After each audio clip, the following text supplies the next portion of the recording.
어제장 같은 경우에서는 하루 순매수 규모로는 약 6년 만에 최대 규모를 나타내기도 하면서 어떻게 보면 이틀 연속 지수 상승에 견인 역할을 했다 이렇게 보여지고 있는데요.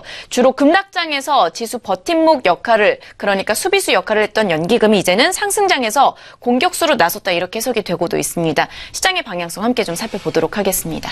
그 부분은 우리가 좀 봐야 될 것 같습니다. 깜짝 놀랄 만한 그런 변신을 했다는 거죠. 무려 3,398억 원. 이 정도의 규모는 6년 만에 최대치였다는 건데요.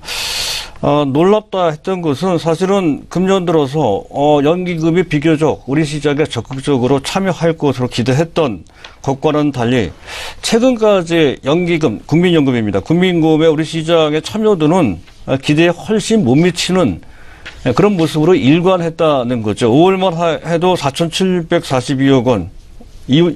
지난 월요일까지입니다. 순매도를 했습니다. 1월 달에 1,487억 순매도.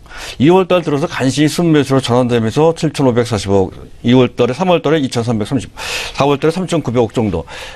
그런 정도였다는 건데요. 사실 이거보다 더 매수를 했었어야 된다는 거죠. 오히려 최근 5월 달에는 22일까지 순매도를 했었고 간신히 5월 24일 어제입니다. 갑작스럽게 대체 수비적인 태도를 보이다가 뭔가를 느낀 듯이 3,398억 원 초대 규모로 좀 매수했고 그런 흐름은 오늘까지 충분히 연장된 것은 아니지만 그래도 연기금이 오늘 300억 원 넘게 좀 매수하면서 전체적으로 그 기조는 좀 받는 그런 모습을 보였다는 것이죠.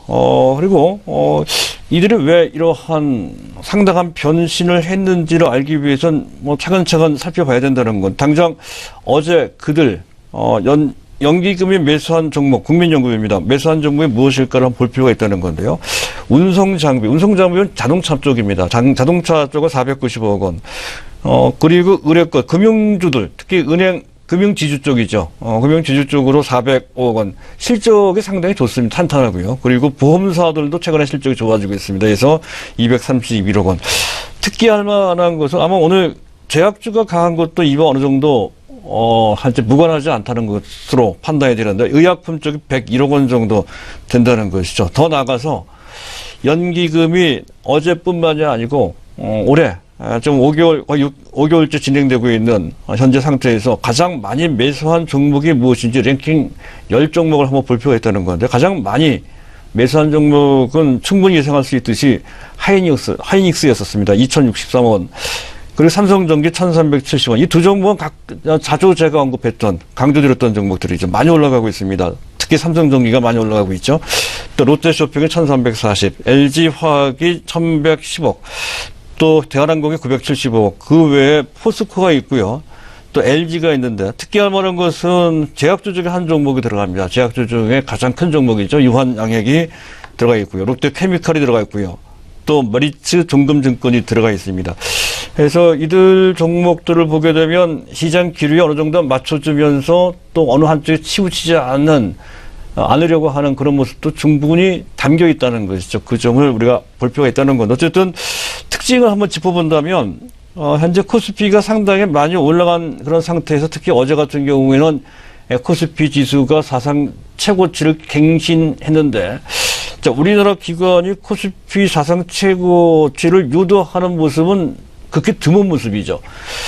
그 유도를 한 주체가 바로 연기금이었다라고 하는 그런 특징이 좀 있고요. 또 현재 연기금은 그 전부터도 또 최근까지도 그렇습니다. 수비적인 입장을 보였다는 거죠. 그래서 저점 매수 또 많이 올라가면 고점 매도를 하는 아주 교과서적인 태도로 일관했다는 건데요. 어제는 지수가 이미 많이 올라간 상태. 어떤 공격적인 개인 투자자도 그런 상태에서 매수하기가 상당히 어려웠던 자리입니다. 그런 자리에서 아주 공격적으로 초대 규모로 좀 매수했다 하는 그런 측면이 있고요. 또 앞서 말씀드렸던 것처럼 아무 종목이나 무작위로 현재 지금 무차별적으로 매수한 것은 아니라는 것이죠. 실적과 밸류에이션을 기반으로 해서 트렌드에 적합한 종목을 압축해서 매수하는 그런 모습으로 그런 모습을 보였다 하는 것을 우리가 볼 수 있다는 것이고요. 여기서 현재 국민연금이 투자 운영의 현황을 우리가 볼 필요가 있습니다. 지금 현재 국민연금은 2016년 말 운용자산 총 규모가 555조 원이고요. 매년 최소 순증하는 규모가 현재 40조 원 내지 적당하게는 50조 원 정도, 그런 정도의 규모는 계속 순증하고 있다는 것이죠. 작년 말이 555조라면 금년 연말쯤 되면 600조가 살짝 넘어가는 수준 또는 600조 근처가 되겠죠. 그런 식으로 이제 늘어난다 하는 것이고요. 현재 좀 규모는 거의 세계 3위권 정도의 규모라는 것이죠. 그리고 또 한 가지는 생각보다 수익성이 좀 저조한 편입니다. 시장에서 기대한 것보다 좀 낮다는 것이. 2014년까지는 그런 대로 5.2% 나쁘지 않았다는 건데요. 그 이후에 성적이 좀 저조해서 최근 전체 10년간의 연평균 수익률을 보면 4% 정도. 물론 이 정도가 아주 나쁜 것은 아니지만 시장 기대치, 국민연금에 돈을 맡긴 국민들 기대치 눈높이에는 좀 못 미치는 측면. 또 외국에 비해서도 또한 마찬가지입니다. 그런 측면이 좀 있다는 것인데 그 배경을 보면 국민연금의 투자 포트폴리오를 보면 안전자산에 너무 쏠려 있는 것이 아니냐라는 지적을 받고 있다는 것이죠. 국내 채권이 너무 많습니다. 52% 정도나 그 비중이 되고요. 또 해외 채권 비중이 4% 정도 되고요. 또 대체 투자, 부동산이나 원자재 쪽에 되겠습니다. 그쪽 비중이 11% 정도 되고. 자, 주식입니다. 해외 주식 비중이 15% 정도 되고요. 그리고 국내 주식 비중이 약 18%. 원래는 20% 하기로 했던 건데 현재 시점에서는 18%입니다. 해서 해외 주식, 국내 주식 합계 해봐야 33% 정도밖에 되지 않는다는 것이죠. 이 점은 미국에 비해서 상당히 낮은 수준입니다. 미국은 주식만 약 49% 정도를 차지하고 있는 것에 비해서 우리나라는 현재 주식에 대한 비중이 상대적으로 상당히 낮은 그런 상태다. 안전자산에 대한 편중도가 너무 높다 하는 지적. 바로 그것 때문에 다른 현재 다른 연금 펀드에 비해서 저는 수익률이 좀 저조하다. 이렇게 이제 볼 수 있는 그런 상황이고요. 현재 지금 또 한 가지 지적받고 있는 것은 매수 여력 대비 지금 현재 지나치게 특히 금년 들어서 너무 소극적으로 나오는 것이 아니냐 하는 지적을 받고 있습니다. 제가 한번 계산을 해봤습니다. 매년 국민연금 운영자산 순증분이 최소 40조 원 정도 된다 했습니다. 40조 원 정도로 가정했을 때 현재 주식 비중이 18%니까 그것을 적용하면 매년 7.2조 원, 7조 2천억 정도의 추가 매수할 수 있는 여력이 생긴다는 것이죠. 그것이 최저치입니다.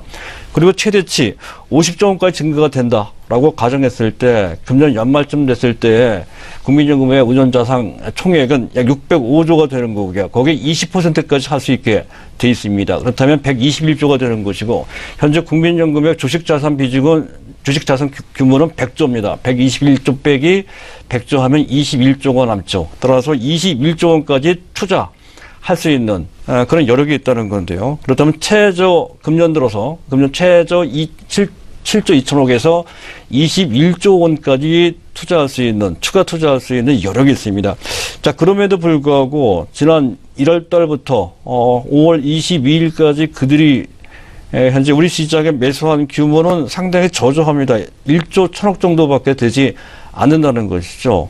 현재 최소치 7조 2천억 정도를 매수한다 하더라도 그걸 타겟으로 한다고 하더라도 5월 말 정도 되면 이미 3조 원 정도는 투자가 됐었어야 되는데 그게 3분의 1 정도밖에 되지 않았습니다. 자, 그것은 그만큼 그들이 타이밍을 놓친 것이 아니냐.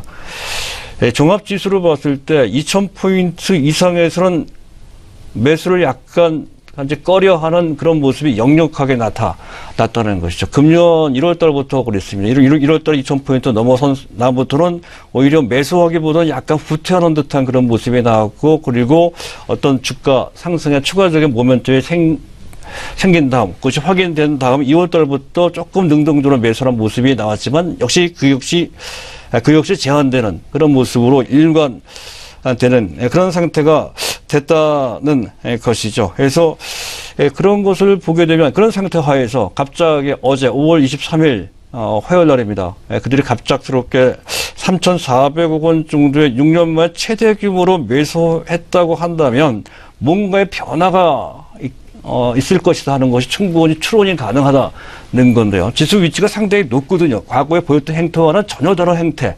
그러니까 과감한 결정을 했다 하는 것에 주목을 할 필요가 있다는 건데, 일단은 이런 것 같습니다. 강 사장 모두를 어느 정도 인식 내지 인정하는 것이 아니냐. 그 전에는 종합지수가 6년간의 박스권에 갇히면서 올라가면 상당히 부담되는 그런 모습으로 여태까지 국민연금이 그렇게 다른 기관, 다른 펀드들도 그렇게 해왔듯이 국민연금도 마찬가지여서 저점 매수, 고점 매도하는 식의 방법을 써왔지만 지금 현재 흘러가는 행태는 계속 말씀드렸듯이 또 한 번에 현재 지금 대세 상승이 나올 수도 있는 매우 우호적인 상황 내지 환경이 조성되고 있다 하는 것에 대한 그전과 다른 상당히 강한 인식을 하게 됐다. 강세장 모드로 현재 그들의 시각이 좀 바뀌었다. 이렇게 이제 볼 수가 있습니다. 그렇지 않고서야 종합지수 2,300포인트 넘은 상태에서 그렇게 공격적으로 매수할 수가 없다는 거죠. 그전 같으면 이 정도 위치에서는 매도를 했었을 겁니다. 그렇지 않고 오히려 더 공격적으로 매수하는 모습에는 그러한 시각 전환이 담겨져 있다는 것이고요. 또 한 가지는 이런 식으로 강세장에 초점을 맞춰서 수익률을 올릴 수 있는 기회를 살리지 못하면 지금 국민연금에 돈을 맡기고 있는 국민들의 시각, 눈높이를 만족시킬 수가 없죠. 여러 가지 측면에서 그런 좀 부담이 될 겁니다. 그래서 주식에 대한 비중도 낮고 하니 차제의 시각도 전환시키고 또 주식에 대한 비중도 좀 늘려야 되겠다라는 전략상의 변화가 좀 있었던 것으로 그렇게 판단이 된다는 것이고요. 또 한 가지 우리가 봐야 될 것은 이 새 정부의 코드가 조금 좀 능동적인 국민연금의 어떤 활동 같은 것을 요구하는 쪽으로 가고 있다는 것이죠. 기업의 의사결정에 보다 적극적으로 참여하라고 하는 그런 주문이 좀 나올 것 같습니다. 주주행동주의라고 하는 거죠. 그와 관련돼서 상법 개정도 추진되고 있는 상태고요. 스튜어드십이라고 하는, 스튜어드십 코드라고 하는, 즉 현재 기관 투자자로서 의결권 행사 지침서 같은 겁니다. 그런 것을 도입하거나 또는 기준 삼는 그런 움직임도 나타나고 있다는 것 등에 부합되는 나름대로의 국민연금의 어떤 그 대단한 결정이 있었던 것으로 판단이 됩니다. 그래서 장중의 매수, 보통 이런 경우의 매수는 장 끝난 다음 시간에서 매수하는 경우가 많은데 어제 같은 경우 장중에 매수를 했죠. 그런 것을 의미한다고 볼 수가 있습니다. 이거에 따라서 전체적인 시장 상황은 날개 하늘을 더 단골이 됐다는 것이죠. 지수 방어력도 더 세졌을 뿐만이 아니고 지수 상승 잠재력이 더 커진 상태이며 또 현재 기관들의 참여함에 따라서 외국인들이 만드는 일방적인 특정 종목 섹터만 올라가는 것이 아니라 전방위적으로 비교적 고른 상승에 나올 수 있다. 또는 섹터별로 순환적인 그런 흐름이 나올 수 있다는 그런 관점에서의 변화도 함께 고려할 필요가 있겠습니다.